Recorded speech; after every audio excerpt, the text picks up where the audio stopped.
Good morning, Croeso. Welcome to our RCF online Sunday gathering on Sunday, May the 30th. Today is a special day. It's a Vision Day, and we have 4 Vision Sundays a year, each one falling on the 5th Sunday of the month.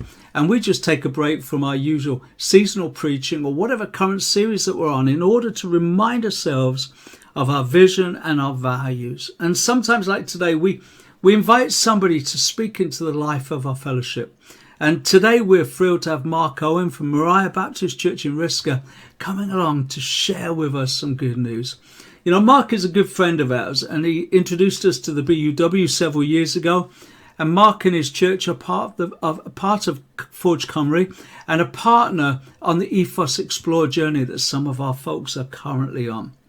Marc brings an encouraging message of how we can find clarity and peace during storms, especially as we seek to understand what God has for us as a local church in terms of vision. So before we start, as usual, we're going to pray.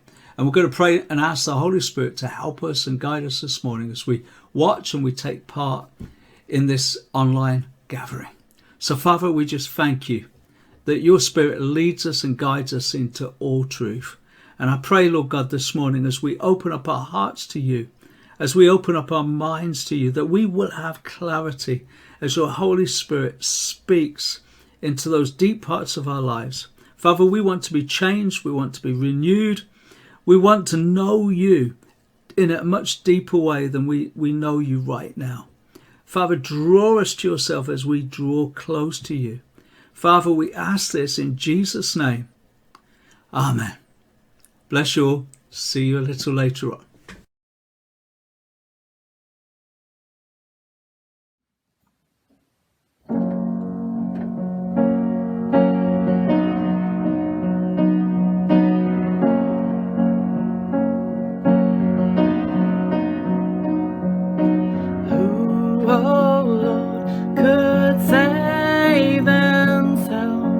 Their own sin could heal.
divide you heal. For when our hearts were far away, your love goes further still. Yes, your love goes further still. You alone can rescue, you alone can save, you alone can lift us from the grave. You came down to find us, let us out of death.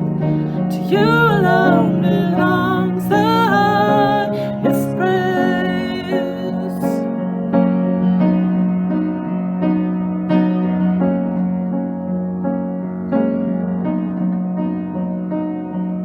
We lift up our eyes, you're the giver of life. We lift up our eyes, you're the giver of life. We lift up our eyes, you're the giver of life. We lift up our eyes, you're the giver of life. You alone can rescue, you alone can save, you alone can lift us from the grave. You came down to find us, let us out of death. To you alone belongs the highest praise. To you alone belongs the highest praise.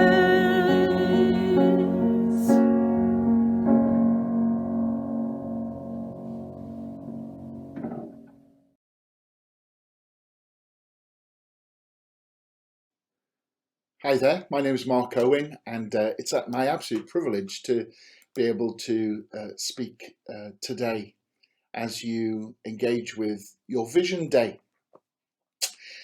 Having a Vision Day is something to really behold, isn't it, during a pandemic, or at least some people might say.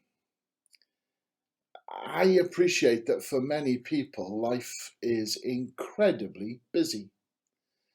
It's frenzied, it's chaotic, just the sheer pace and hustle and bustle and busyness and stress that characterises so much of our day-to-day lives today. Who would have thought that you'd be saying something like that during a pandemic? But that's the truth. Life can be so frenetic. There's the world of social media where you're always connected and always managing, it seems, not just your own issues, but everybody else's. And this whole thing of, we want to escape from the fast-paced busyness of life by going online, just browsing, having a look what's out there, have some distraction from the sheer pace, hustle and bustle of life, where things can be so uncomfortable and stressful, only to find online it's even more uncomfortable and stressful. And then there's the constant dizzying news cycle with everything keeping flooding in. And of course, it's not just the digital frenzy that we face. What about relationships, friendships? It's hard to keep up with who's currently mad at who and which of your friends aren't speaking with you right now. You can feel quite isolated, alone, even abandoned. For some of us, we may have an unsettling family and home life at the moment. It's been hard enough, hasn't it, during these past 15 months or so? Maybe there's been a falling out. Maybe you're caught in the middle of all of that. And then there's the world out there. People suffering in Afghanistan, girls brutally killed for wanting an education. What was all that about? You've got Israel and Palestine. There's the global pandemic. People suffering in this world, and often in ways that just don't make sense to us. It's out of control. It's frenzied. It's absolute chaos. And it's in the midst of this, God's calling you to have a Vision Day. I want to take you this morning into a passage of scripture God's really been speaking through to me personally and to us as a church here in Risca. It's from Mark chapter 4, where I really feel we can find some peace in the midst of our chaos and some clarity as we determine what God's vision is for us as we press forward into the remainder of this year and beyond. You know the incident well enough, I'm sure. Jesus confronts chaos in this world, in this passage, all the mess and unrest of opposing forces. Indeed, if you go on into chapter 5, it's expounded even more. But there's a word Jesus speaks in Mark chapter 4 that's louder than any other noise that we hear in our lives right now. And that word is peace. It's an incident where Jesus steps into our broken world and brings it under his care and, crucially, his control. It's a miracle that reveals the absolute authority and remedy of Jesus over the sea and the wind, demonstrating that Jesus reigns over all powers that are hostile to God and which maybe bring distress to you and to me, from the large cosmic stuff to the everyday individual needs in our hearts. Mark 4:35. On that day, when evening had come, he said to them, "Let's go across to the other side." And leaving the crowd, they took him and went with them in the boat, just as he was there. And the other boats were there with him, and a great windstorm arose, and the waves were breaking into the boat, so that the boat was already filling. But he was in the stern, asleep on the cushion, and they woke him and said to him, "Teacher, do you not care that we're perishing?" And he awoke and rebuked the wind and said to the sea, "Peace, be still." And the wind ceased, and there was a great calm. He said to them, "Why are you so afraid? Have you still no faith?" They were filled with great fear and said to one another, Who then is this, that even the wind and the sea obey him?" What always strikes me is that in this incident, beginning as it does in verse 35, it's Jesus who initiates the boat trip. It's easy to just miss that. Getting out on the water and facing this storm was Jesus's idea. It was his plan. Verse 35, on that day when evening had come, he said to them, "Let us go across to the other side." Now, I don't believe Jesus does things haphazardly.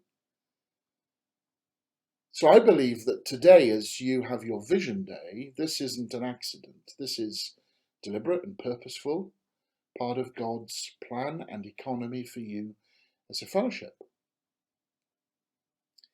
Everything in life can at times feel like it's unraveling, and yet here's a truth. You're still right where you're supposed to be.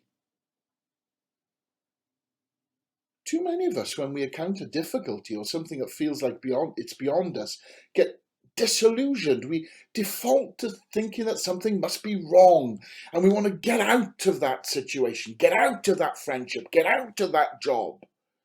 But sometimes the truth is we're right where Jesus intends us to be.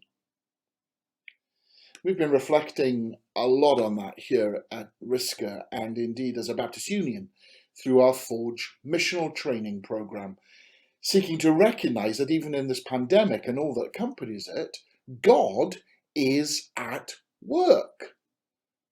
This whole situation hasn't caught God on the hop, hasn't caught him off guard, hasn't been a huge surprise to him.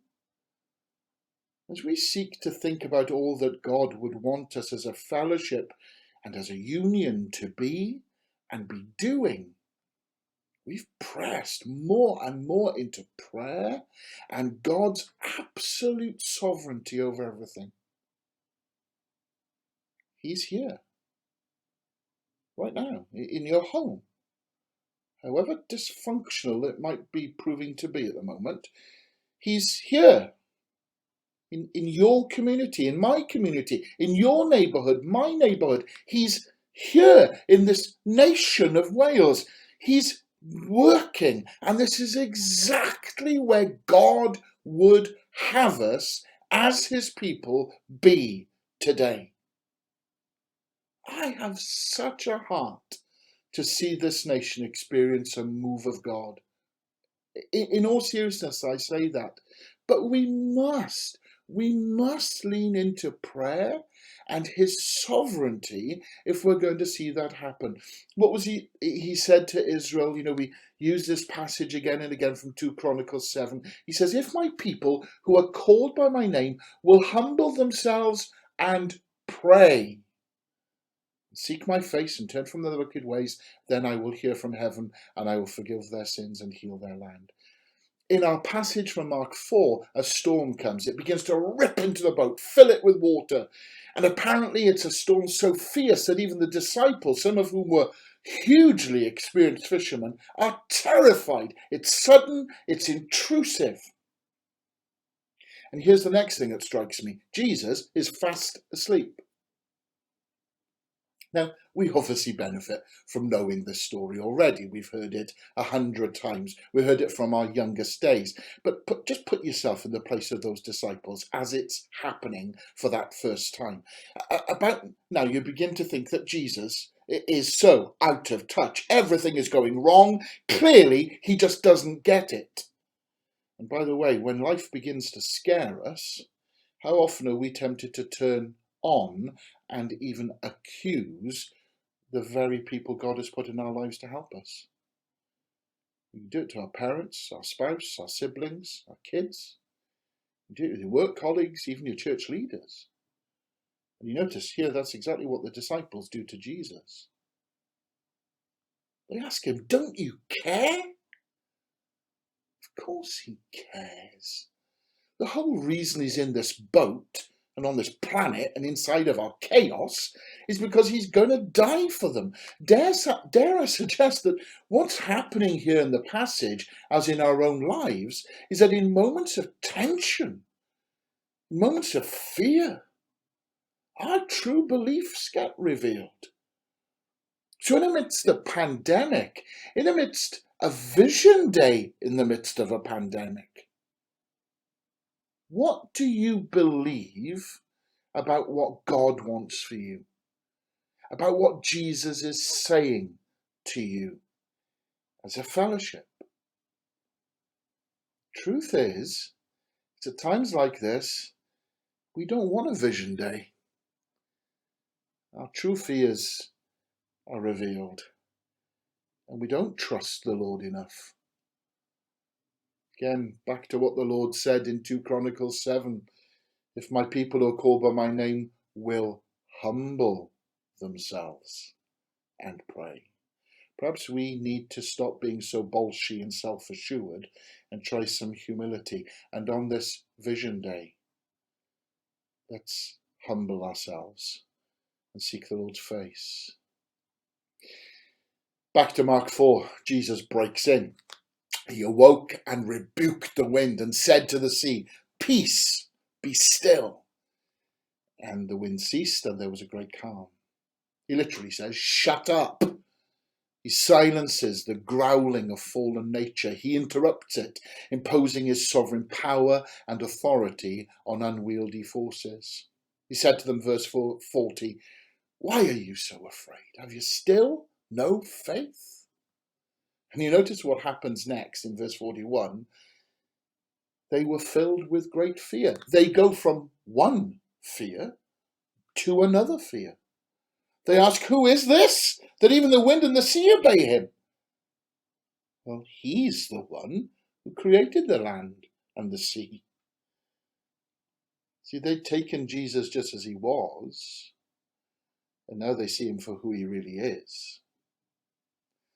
The waves respond to their maker, and Jesus brings order out of chaos.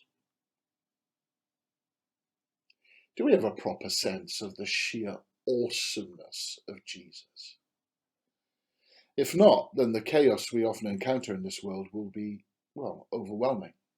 Everything will lack proportion. In his gospel, Mark wants to impress upon us an accurate picture of who Jesus is. And that's my great hope for this nation. That as we faithfully join God in his work, Jesus will be so awesomely present through us, our everyday lives. as we brush alongside people, as we enter into family quarrels and fallings out, as we seek to bring justice, peace, love, reconciliation to a hurting and dysfunctional world, he will calm the storm. We remember, of course, that he calmed the greatest and most severe storm, the outrageous, infamous storm of separation from God. And he did that by being thrown into the middle of it. Just like Jonah was asleep in the boat and cast into the sea to be swallowed by a whale, Jesus will be cast into death, swallowed up by the grave, only to come bursting forth on the third day. Jesus literally kills the chaos in the world by letting it swallow him whole until it chokes.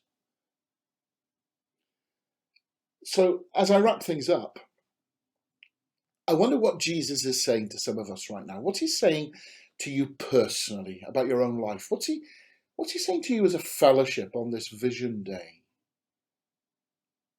Maybe life seems very chaotic.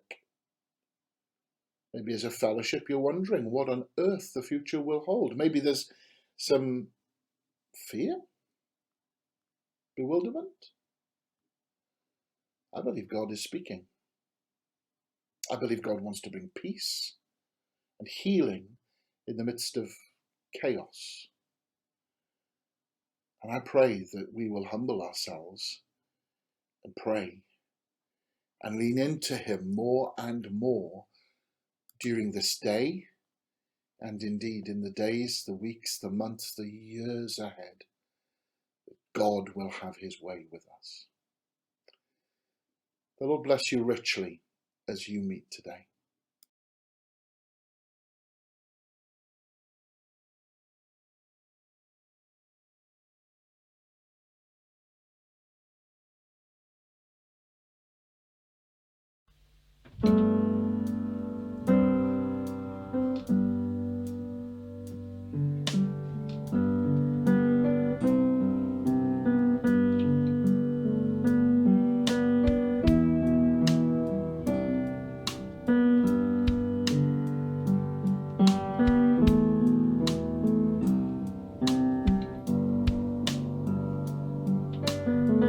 We've come to join the song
Welcome back. I really hope you enjoyed that. Thank you for being with us today. It means so much.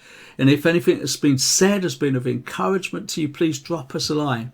You can find our contact details on www.rcfnorthwales.com, or you can get in contact with me directly at kurt-rcf@gmx.com.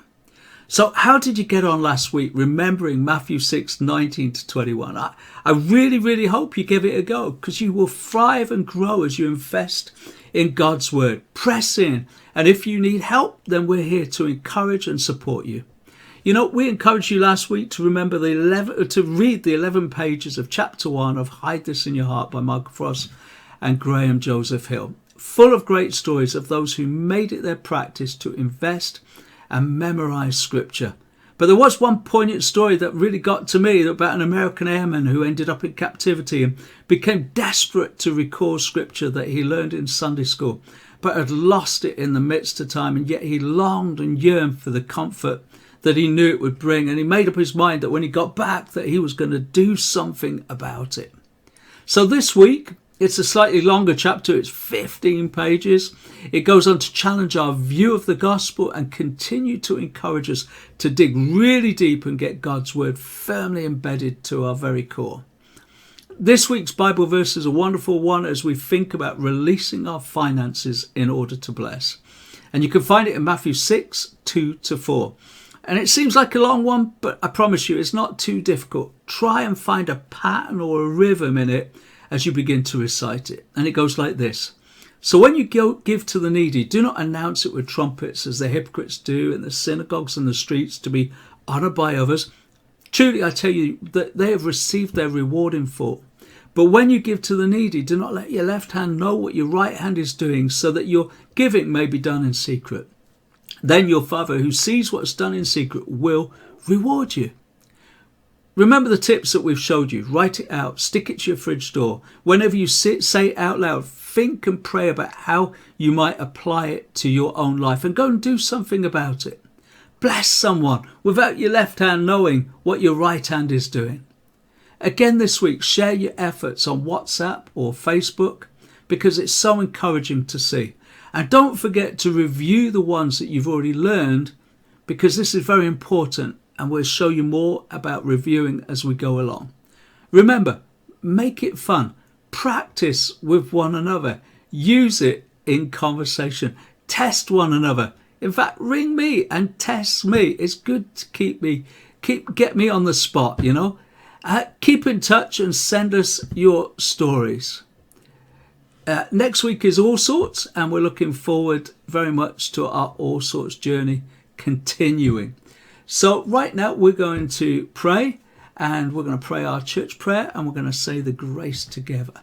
And I just want you, as we say the grace together this morning, just to see in your mind's eye each one of our fellowship, this small family that we have here in North Wales. Just try and picture them in your mind and just speak it over their lives as a blessing to them. And in fact, if you know, there may be folks out there watching that we don't know, but we would just like you to know that this is for you as well. We bless you in the name of Jesus. So we look forward to seeing you again very soon. Bless you all. Thanks for being with us. Father, make us a church without walls, where Jesus Christ is the core of everything we do. Teach us how to love people better. Help us make disciples. Holy Spirit, equip us for reviving faith in our own communities. Keep us growing and maturing in you. Amen.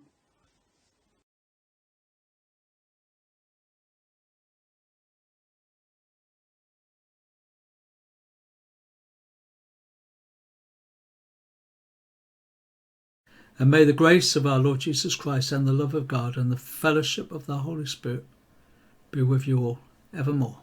Amen.